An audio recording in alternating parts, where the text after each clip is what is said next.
Ya, hari ini kita ya perang Dajjal, Imam Mahdi dan Kristus. Saudara. Saudara, orang Islam berkata bahwa ya Dajjal itu anggotanya Dajjal itu nanti ya kebanyakan pengikut Dajjal itu adalah orang Yahudi dan para wanita, Saudara. Kasihan Saudara ya. Difitnah terus ini para wanita ini ya. Jadi kebanyakan pengikut Dajjal ini ya, adalah orang Yahudi dan para wanita. Jadi dalam hadis ya, dalam Al-Quran nggak ada disebutkan Dajjal, saudara, karena Dajjal itu adalah teologi Islam abad ke-10 ya. Jadi belum tentu Muhammad juga yang ngomong, tetapi merupakan hasil kompilasi hadis katanya begitu ya.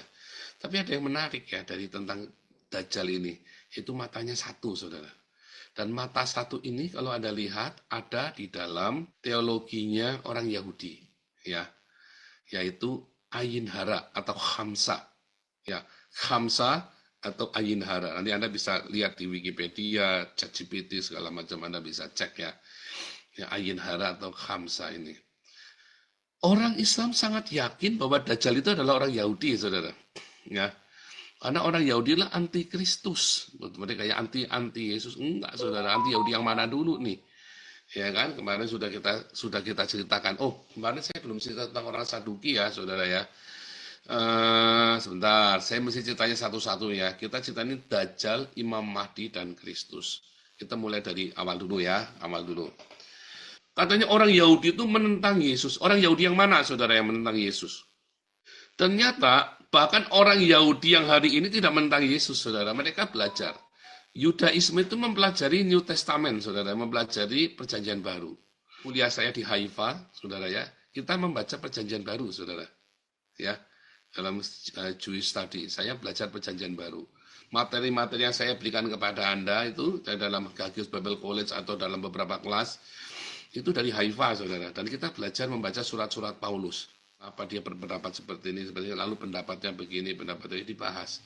Lalu mengapa ada persamaan seakan-akan persamaan pengajaran. Bahkan saya beberapa kali menunjukkan kepada Anda bahwa di dalam Talmud, ya, dalam Talmud Sabat, dalam Talmud Nedarim, bahwa kasihlah sesama manusia, ya, kasihlah musuhmu, itu semua sama pengajaran kita dengan Yudaisme. Yang membedakan hanyalah bahwa kita percaya bahwa Yesus adalah Mesias, sudah datang dan akan datang lagi. Dan orang Yahudi tidak percaya bahwa Yesus adalah Mesias. Karena Yesus yang diperkenalkan orang Kristen sejak abad ketiga adalah Yesus yang ciri khasnya pagan. Bukan pengajarannya, tapi ciri khasnya. Bajunya, pakaiannya, ya pakaiannya, atribut-atributnya, atribut pagan. Kalender-kalender yang dirayakan oleh orang Kristen adalah kalender pagan. Natal 25 Desember lah, Yesus Paskahnya hari Minggu. Padahal Paskah kan hari Yesus disalib, bukan hari Yesus bangkit. Tetapi kita merayakan Yesus bangkitnya hari Paskah. Ya itulah bukti bahwa kita sudah meleset banyak. Salah nggak? Enggak, karena Roma 14 berkata, kita sudah tidak perlu masalah hari-hari lagi. Nggak ada hari yang penting. Semua hari itu harinya Tuhan. Semua hari itu baik. Ya ini ya, kita kembali ke materi kita dari Haifa ya, saudara. Orang Yahudi mana yang menolak Yesus? Lihat ya. The younger Ananus ini adalah Hanas ya. Ananus who have said had been appointed to the high priesthood. Kita tahu Ananias ya adalah imam besar ya, dan Ananias inilah yang memerintahkan, lihat di catatan sebelah kanan, Ananus the high priest has James the brother of Jesus stoned. Imam besar Ananias ini yang memerintahkan membunuh Yakobus saudara Yesus dengan batu. Ini menurut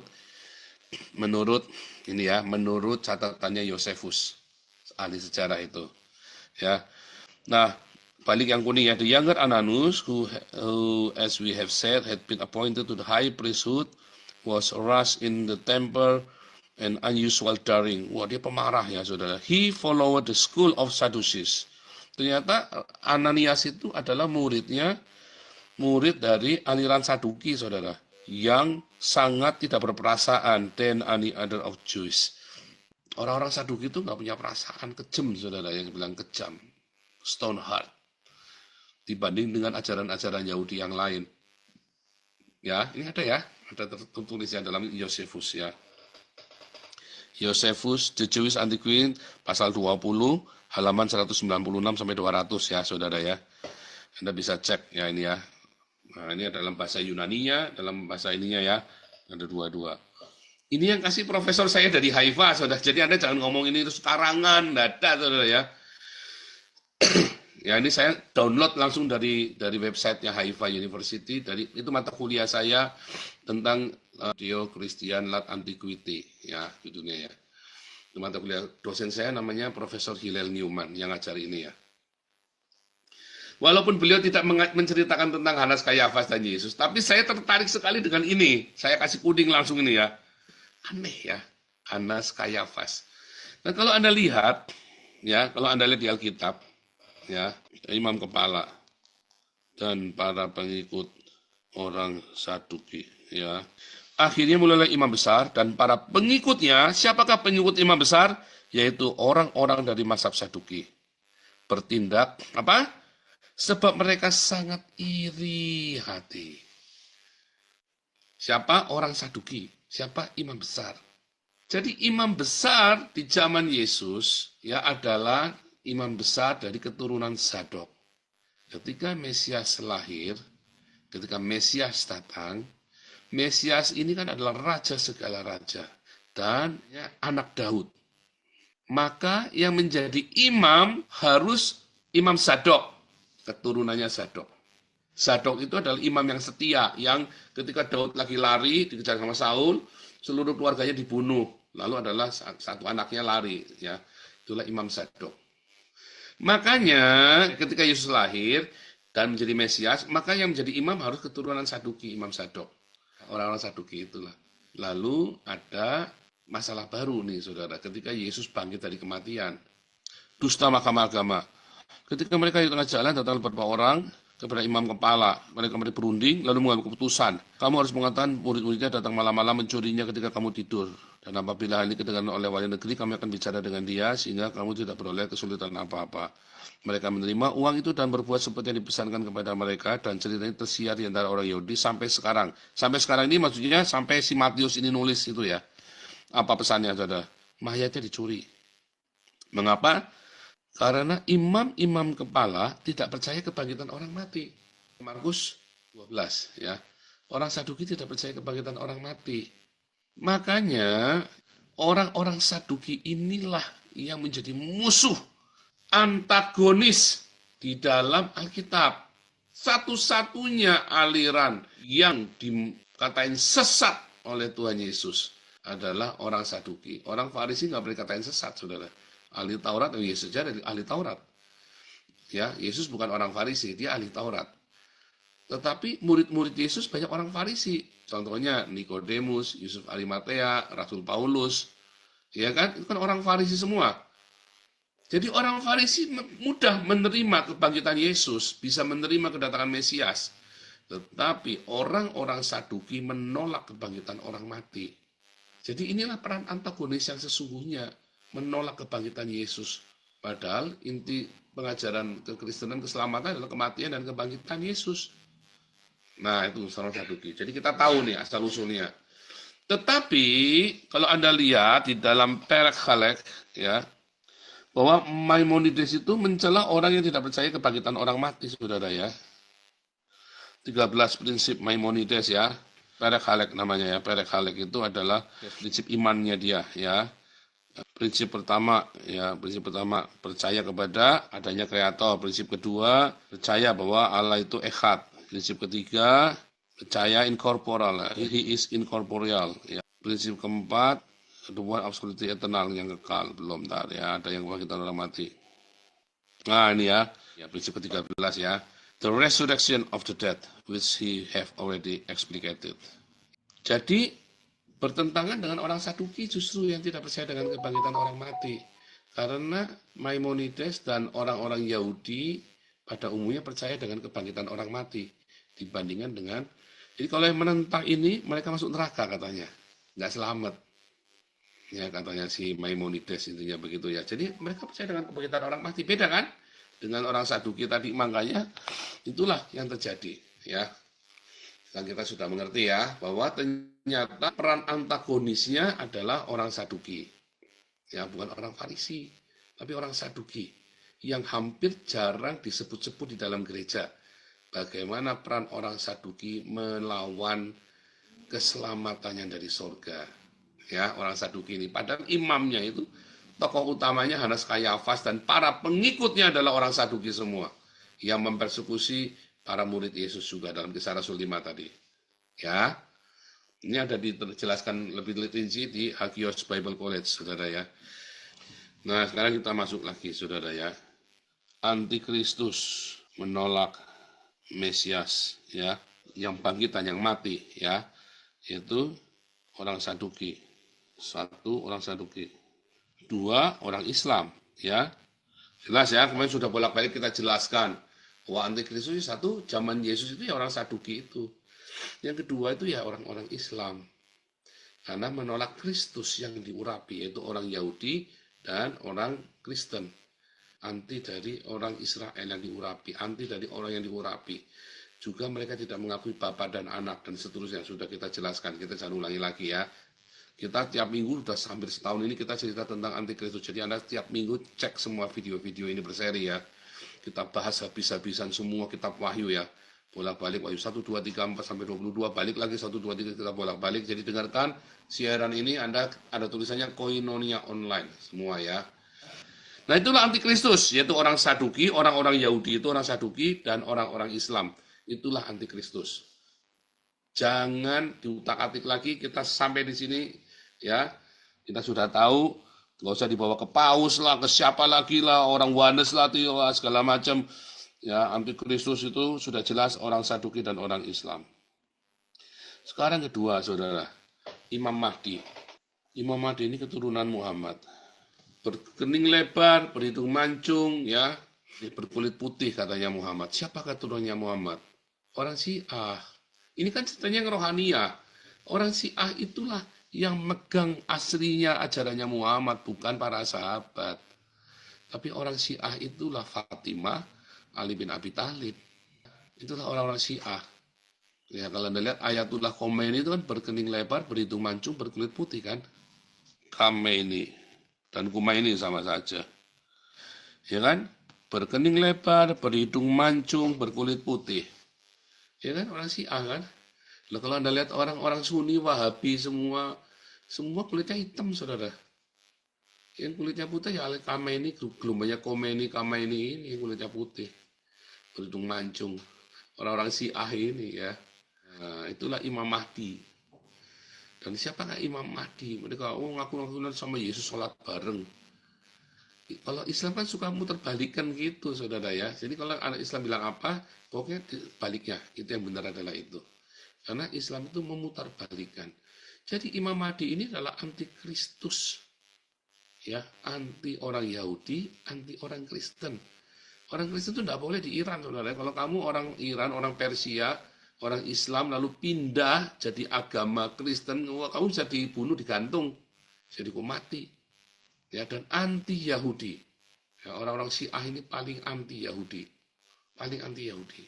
Satu-satunya negara Islam yang punya nuklir, orang ini yang bisa sekonyong-konyong memberikan perlawanan, bikin perang dunia ketiga. Ya, orang-orang Syiah ini, saudara ya. Dan orang ditakuti ya, orang Syiah daripada orang-orang Sunni. Orang Syiah ini ditakuti. Dialah sponsornya Hamas untuk menghancurkan Israel. Arab Saudi aja nggak berani, saudara. Negara-negara nggak ada yang berani, tapi mereka berani. Jelas ya? Jadi nah kemarin kita sudah belajar tentang berhala yang bicara ya, patung yang bisa bicara.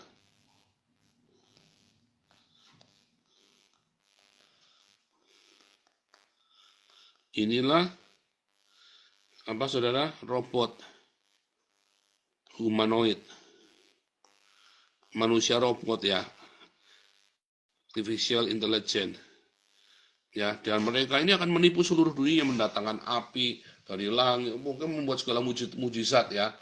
Robot AI ini kan, dan sumber segala pengetahuan maha tahu. Wah, saudara, Anda tanya sama robot humanoid ini lebih tahu daripada Al-Quran, lebih tahu daripada Muhammad, saudara, lebih tahu daripada Allah SWT. Robot humanoid AI ini, dan orang-orang Islam sekarang sedang berlomba-lomba memberikan input tentang Islam. Makanya Anda kalau tanya kepada AI yang jelek-jelekin Muhammad ya, Contoh nih, saya pakai AI ya. Siapakah Nabi Muhammad? Ya kan? Nabi Muhammad, nah, gitu kan. Bla bla bla, dia cerita ya. Soal jujur, amanah, penuh kasih sayang. Ya, saudara ya. Eh, kurang asam ya, saudara ya. Sangat jujur, amanah, penuh kasih sayang. Karena percaya bahwa orang Islam itu sangat percaya Muhammad itu penuh kasih sayang. Padahal seumur hidup Muhammad perangnya 60 kali, semuanya adalah agresi militer, saudara. Ya, pembunuhan. Lebih baik dan mulia mana antara Yesus dan Muhammad? Siapa yang lebih baik tergantung pandangan masing-masing. Ya, penilaian.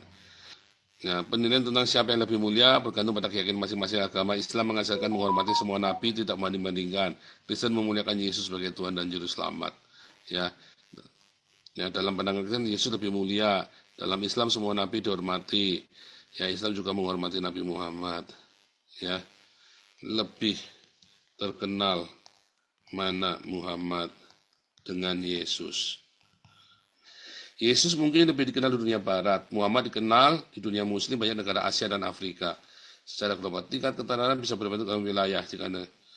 Apakah Muhammad suka kawin? Ya, apa bukanlah sosok yang suka kawin, ya, tapi isinya 11. Apakah Yesus suka kawin? Contoh, ya itu begitu ya. Ya, itu Anda bisa tanya-tanya begitu aneh. Tapi jangan percaya semua apa yang terjadi di ChatGPT karena tergantung inputnya maka dia keluar gitu. Contohnya ya, siapakah Joseph Paulsen? Nah, gitu ya. Lihat ya. Tinggalnya di Jerman, saudara ya. Akan kurang pintar kan dia kan. Saya kan tinggalnya di Belanda kan. Itu contoh ya. Jadi hati-hati, saudara ya. Hati-hati dengan ChatGPT. Tidak semua informasi itu benar. Nah, nanti robot humanoid yang bisa bicara itu isinya kayak tadi tuh. Anda nanya apa saja sama dia. Ya, dukun aja kalah tahu sama dia ya, kalah pinter dukun ya, saudara ya. Mata satu. Ya, Al-Dajjal. Al-Dajjal, Al-Dajjal Al-Masiyah. Ya, Dajjal Al-Masih namanya ya, saudara ya. Dajjal Al-Masih. Al-Masih artinya apa, saudara Al-Masih? Orang Islam nggak tahu Dajjal Al-Masih. Al-Masih artinya apa? Yang diurapi kan. Golongan pengikut Dajjal salah satunya umat Yahudi dan wanita ya. Mengutip tanda kiamat, tanda-tanda besar oleh Mahir Hinia. Ya, dia ada 3 tahun tidak menurunkan hujan, persis seperti yang diomongkan tadi ya, Elia ya, 2 saksi Allah ya. 2 saksi Allah itu menghentikan hujan selamat ya kan. 2 saksi Allah itu ini kan sama nih, Dajjal itu nanti akan ini ya, Allah itu akan apa menahan turunnya hujan. Ya, kaum Yahudi Asban akan mengikuti Dajjal sebanyak 70.000 orang. Mereka akan memakai pakaian tailasah. Ya, taliasah, ya, taliasah sebenarnya ya. Dajjal akan datang ke kawasan ini di Markana, sebuah lembaga di Madinah. Datang dari Taif, kebanyakan kaum mengikutinya adalah kaum wanita. Sampai-sampai orang laki mendatangi istrinya, ibunya, saudara perempuannya, bibinya, dan mengingat mereka karena dia khawatir mereka keluar menemui dan mengikuti Dajjal. Terus orang Badui yang mengembara. Lalu orang non-Arab. Orang non-Arab itu akan jadi pengikut Dajjal. Saudara. Jadi kelihatan sekali teologinya adalah Arab sentris ya. 1, orang Yahudi. 2, kaum wanita. Heran ya, orang Arab itu memusuhi wanita ya. 3, orang non-Arab, saudara. Menurut mereka ya, diain aja biar seneng, saudara ya. Nah, pertanyaannya, kasihan sekali ya orang yang sedang enggaknya ya, kalian orang-orang wanita nanti jadi pengikut Dajjal. Orang Yahudi, orang non-Arab. Ya, kan Anda bertanya, ya hadis orang Yahudi mengikuti Dajjal, ya 70.000 orang Yahudi asbaban mengikuti Dajjal. Mereka mengenakan pakaian luar dari tayalis. Pakaian tayalis itu pakaian yang mewah itu loh maksudnya. Orang Islam kan nggak boleh pakai pakaian mewah, saudara ya. Suruh pakainya 1 potong, ya. Nggak boleh pakai yang dijahit, pakainya udah begituan aja, ya. Nah kalau pakaian mewah itu dijahit, nah ini namanya dijahit ini, pakaian dijahit, jas ini kan dijahit ini, nggak boleh, saudara ya. Dajjal itu ini pakai-pakainya begini nih. Ya siapa ya orang non-Islam. Kalau orang Islam sampai hari ini kalau Anda lihat di Belanda, mereka itu pakainya pakai daster. Ya, sampai sini aja tetap pakai daster mereka orang laki-lakinya. Ya. Menurut HR Ahmad ya, kebanyakan dalam muslim.or.id, kebanyakan pengikut Dajjal adalah orang Yahudi dan kaum wanita. Serum ya, saudara ya. Ini lagi nih ya, HR Ahmad ini sama di dalam domir penyejuk hati ummah ya. Kebanyakan pengikut Dajjal adalah kaum Yahudi dan wanita. Nah, selalu ceritanya Yahudi dan wanita dan non-Arab. Intinya begitu ya. Dari Anas bin Malik radhiyallahu anhu, tidaklah diutus seorang nabi melainkan dia mengingatkan kaumnya tentang si buta sebelah sang pendusta. Ketahuilah Dajjal itu buta sebelah dan kalian tidak buta sebelah. Di antara dua matanya tertulis kafir. Gila ya saudara ya. Di antara kedua matanya tertulis kata kafir. Ya, satu yang menarik ternyata Dajjal adalah sosok raja yang ditunggu oleh sekelompok aliran agama. Siapakah mereka? Yahudi. Gila ini saudara nih ya. Siapakah raja yang dinanti-nantikan oleh orang Yahudi saudara? Mesias. Yesus ya. Kalau kita orang Kristen bilang Yesus, tapi Mesias, Kristus, itulah raja yang dinantikan orang Yahudi. Tapi katanya orang Islam, orang Yahudi menanti-nantikan datangnya Dajjal. Artinya Mesiasnya kita adalah Dajjalnya mereka saudara. Ya, kenapa banyak wanita Islam ikut sama Dajjal yang mereka, saudara, ikut Mesias? Ya, saya sudah tanya berbagai macam wanita-wanita Islam, kenapa kamu jadi Kristen? Karena aku nggak mau dipoligami, Pak. Ya, orang Yahudi meyakini Dajjal sebagai raja yang akan menguasai lautan dan daratan.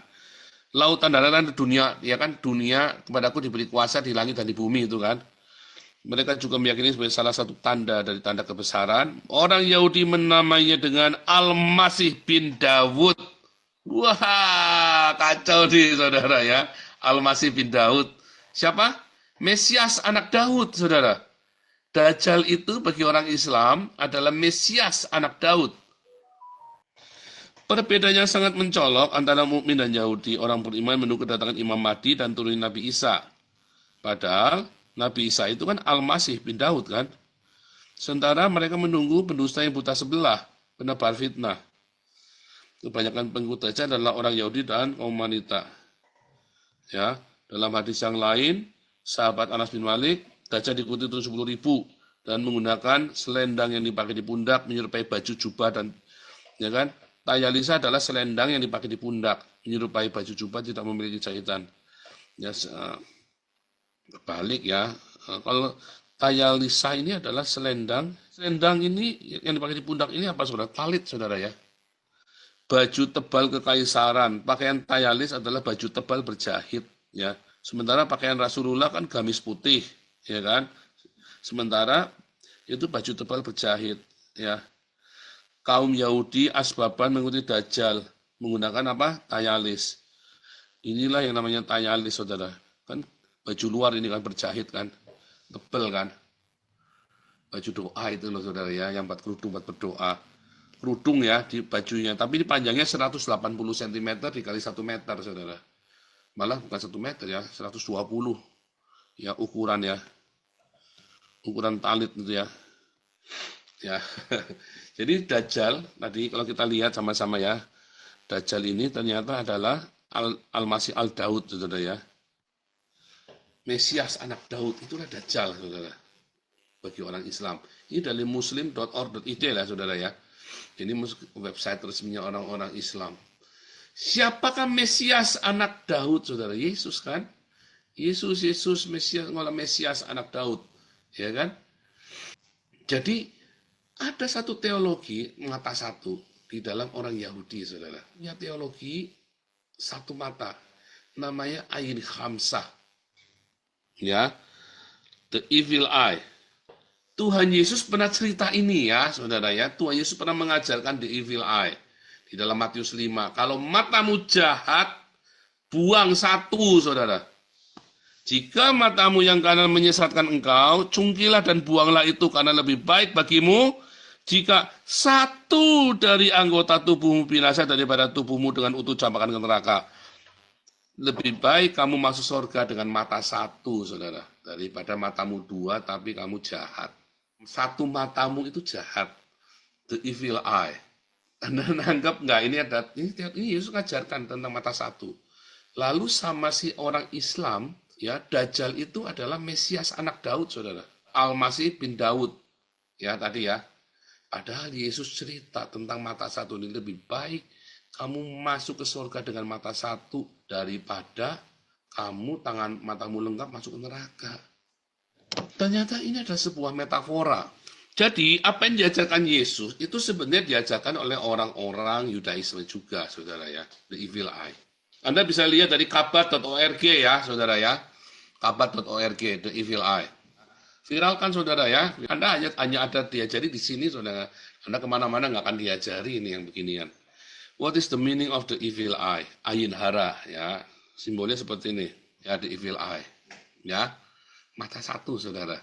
Konsep ayin hara ini ditemukan di dalam banyak berbagai tempat di dalam Talmud atau hukum Yahudi. Supaya kita jangan ngambil punyanya orang intinya. Lest we damage it with the evil eye. And the custom is not to call two brother, father and son up to Torah. Consequently, because the evil eye is all of the reason why we don't count people. Jangan memandang satu pandang orang gitu loh. Kita jangan meremehkan orang lain, kita jangan mengambil punya orang lain, however, before we start fearing every possible ayin hara, ya, which eye is the evil eye? Konsepnya dari mana? Do not covet dalam Torah yang ke-10. Jangan mengingini. Konsep dari ayin hara atau khamsa adalah jangan mengingini. Ya, kita buka dulu Keluaran 20. Lihat. Jangan mengingini rumah sesamamu.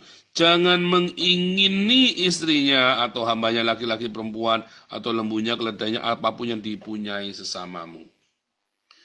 Jangan iri, jangan dengki, jangan kepengin. Lihat apa yang Paulus ajarkan tentang mengingini. Roma 13 ayat 9. Karena firman jangan berzina, jangan membunuh, jangan mencuri, jangan mengingini, dan firman lain manapun juga sudah tersimbol dalam firman ini, kasihilah sesama manusia seperti dirimu sendiri. Ya, terus kita lihat di dalam Roma 7. Jika demikian, apakah yang hendak kita katakan? Apakah hukum Taurat itu dosa? Sekali-kali tidak. Sebaliknya, justru oleh hukum Taurat aku telah mengenal dosa. Karena aku juga tidak tahu apa itu keinginan. Kalau hukum Taurat tidak mengatakan jangan mengingini. Lalu Tuhan Yesus bicara di dalam Matius 5. Kamu telah mendengar firman jangan berzina, tapi aku berkata padamu, setiap orang memandang perempuan serta menginginkannya sudah berzina dengan dia dalam hatinya. Ngeliat nafsu, saudara. Nah, itulah ayin hara. Cungkil matanya, saudara. Lebih baik mata satu masuk surga daripada matanya dua. Lebih baik si Dajjal ini masuk surga, saudara. Mesias bin Daud. Jaib ya, saudara ya. Nah, ya kan? Lalu orang Islam ya bilang orang Yahudi dan perempuan-perempuan dan orang-orang non-Arab ya akan menjadi pengikut dari ajaran Mesias bin Daud ini. Ya, pas ya, saudara ya. Anda nggak mau dipoligami. Karena Yesus berkata, jangan mengingini. Orang Islam, nabinya setiap ngelihat perempuan ngaceng, saudara, kepengin. Ya, kepengin. Tetapi, apa kata firman Tuhan? Katanya Yakobus. Yakobus 1 ayat 27 ya. Ibadah yang murni yang tak bercacat di hadapan Allah Bapa kita ialah mengunjungi yatim piatu dan janda-janda dalam kesusahan mereka, dan menjaga supaya dirinya sendiri tidak cemar oleh dunia. Nggak cemar. Jangan kamu datang sama janda lalu kamu kepengin. Kamu datang sama anak yatim piatu kamu kepengin kayak Muhammad. Tadi kan? Katanya tujuannya Muhammad mengawini kan buat nolong mereka kan? Nabi Muhammad bukanlah sosok tukang kawin. Dalam arti negatif, mencari kesenangan pribadi. Pernikahan beliau adalah latar belakang sosial, kemanusiaan, dan dakwah. Selama 25 tahun pertama pernikahan, beliau hanya bersama satu istri. Ya karena beliau Kristen. Khadijah. Setelah 25 tahun, setelah jadi Islam, maka dia mulai ya mengingini. Ya bahkan anak usia 6 tahun diingini oleh dia. Orang Kristen nggak boleh, saudara. Balik lagi ya. Jadi Dajjal mata satu ini adalah Al-Masih bin Daud. Tadi ya, dalam Sahih Muslim tadi kan, dalam apa? Muslim.org. Al-Masih bin Daud. Sedangkan Yesus berkata Matius 5, mata satu, masuk surga. Lalu ada Ayin, orang Yahudi ya. Orang Yahudi menganut ada namanya Ayin Hamsa ya. Ayin Ra ya. Ayin Ra itu Ayin Hamsa. Mata yang jahat ya. Suruh cungkil. Kita lihat di dalam Zakaria gembala bermata satu. Nah ini ya, celakalah gembalaku yang pandir meninggalkan domba-domba, biarlah pedang menimpa lengannya, menimpa mata kanannya. Biarlah lengannya kering sekering-keringnya, dan mata kanannya menjadi pudar sepudar-pudarnya. Mengapa, saudara? Karena dia matanya dua, curang. Makanya biar matanya satu saja. Supaya tidak lihat uang, supaya dia tidak tamak, supaya tidak mengingini. Ya kan? Malah konsepnya kan kebalik kan? Malah biar matanya satu saja, kata Tuhan. Karena tadi Matius 5, kamu mengingini, kamu kofet, kamu cerakah. Para gembala-gembala ini ya, macam Gilbert. Cerakah dengan uang. Kita balik, saudara ya. Ini ada bagus ya, pengajaran bagus dari Rabai. Namanya ya, Rabai Arus ya. Ya, judulnya The Easy Way to Remove the Evil Eye. Bagaimana cara mudah untuk kita menyingkirkan mata satu kita, saudara? Ya, lalu dia bilang apa? Intinya, saudara, ya, the easy way to remove the evil eye. Let's stop focusing on the craziness, instead look the endless salvation and could happen is of us, the Jewish people. Lihat ya, the final redemption depends on our learning to sing and give thanks. Mengucap syukur, saudara. Mengapa orang-orang kofet? Jadi intinya mata satu itu kan kofet, mengingini, serakah, greedy, tamak, dengki, iri. Iya kan? Makanya suruh congkel, supaya matamu satu saja. Iya kan? Supaya kamu mata satu saja, jadi kamu enggak bling-bling matanya kalau ngeliat uang, kalau ngeliat perempuan, lihat laki lanangan gitu ya. Dengan apa? Dengan ucapan syukur dalam hidupmu mengalir setiap hari. Katanya si Rabai ini ya. Ucapan syukur membuat kita tidak kofet, nggak kepengin. Prinsip Dajjal, ya Dajjal Al-Masih, justru adalah mari kita matanya satu saja. Supaya kita masuk surga. Cungkil mata kita yang jahat itu. Jadi dajjalnya Islam itu adalah orang baiknya kita, saudara. Kalau kamu mencungkil matamu yang satu, sehingga kamu tidak melihat dunia terus, kamu tidak keganggu. Kamu fokus dengan ucapan syukurmu. Ya kan? Kata Tuhan Yesus, kata Paulus, kata para rabi Yahudi, ya kata Zakaria, lebih baik matanya satu saja. Prinsip ini sangat penting, saudara ya. Prinsip mengucap syukur. Ya. Prinsip mengucap syukur dalam segala hal dalam hidupmu, saudara. Loh, saya kalau pakai mobil yang bagus mau, tapi bukan mobil mewah, saudara. Beda ya, saudara. Mobil bagus itu enggak mogok kan. Ya, enggak dandan terus. Itu namanya mobil bagus buat saya, tapi bukan mobil mewah. Kalau mobil mewah itu bahaya, saudara. Satu, saya jadi edan. Kedua, kamu ya edan, bareng-bareng edan. Akhirnya kita sama-sama nyebelung neraka. Ya, ketika saya berkata bahwa kita bergaya hidup mewah, maka saya sedang ngajari Anda untuk masuk neraka. Kalau saya berkata, ayo kita bergaya hidup sederhana, saya sedang ngajari Anda, kalau kepengen cungkil matanya yang satu. Ini metafora ya, bukan cungkil beneran. Artinya ini adalah sebuah ungkapan. Ya. Sangkal diri pikul salib, nggak usah kepengin lah yang mewah-mewah. Walaupun teman-teman bermewah-mewah, hiduplah sederhana, saudara. Makanya harus dimulai dari saya, hidup sederhana, dan saya memamerkan kesederhanaan itu kepada Anda semua. Ya, saya memamerkan, mempertontonkan kesederhanaan kami kepada Anda semua. Sehingga siapapun yang datang ke Belanda pasti tak ajak ke rumah saya. Saya mempertontonkan, memamerkan kesederhanaan hidup saya, supaya Anda mencontoh, meniru, meneladani kesederhanaan hidup seorang gembala. Supaya jangan tadi Zakaria ya, lebih baik matanya dikaburkan, dicongkel sekalian. Supaya gembalanya jangan serakah. Kalau Anda ikut dengan gembala-gembala yang serakah, tinggalkan. Kalau Anda ikut dengan gembala-gembala mata duitan, tinggalkan. Ya, saudara ya, itulah Dajjal yang diperangi oleh orang Islam. Dajjal Al-Masih bin Daud, saudara. Yang mengajarkan cungkilah matamu yang satu. Dan Khamsah itu, atau the Ayin Ra itu, mata yang jahat itu cungkil. Ya, ajaran Yahudi dengan Kristen sama lagi. Nah, lalu orang Islam ya maunya yang sempurna, ya yang bagus-bagus. Tadi pakaian berjahit itu tadi, maksudnya pakaian berjahit itu tadi talit ya saudara ya, pakaian sembahyang orang Yahudi. Oke, apa intinya saudara pelajaran malam ini? Ada dua hal.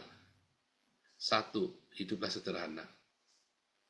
Ikutlah pemimpin yang sederhana.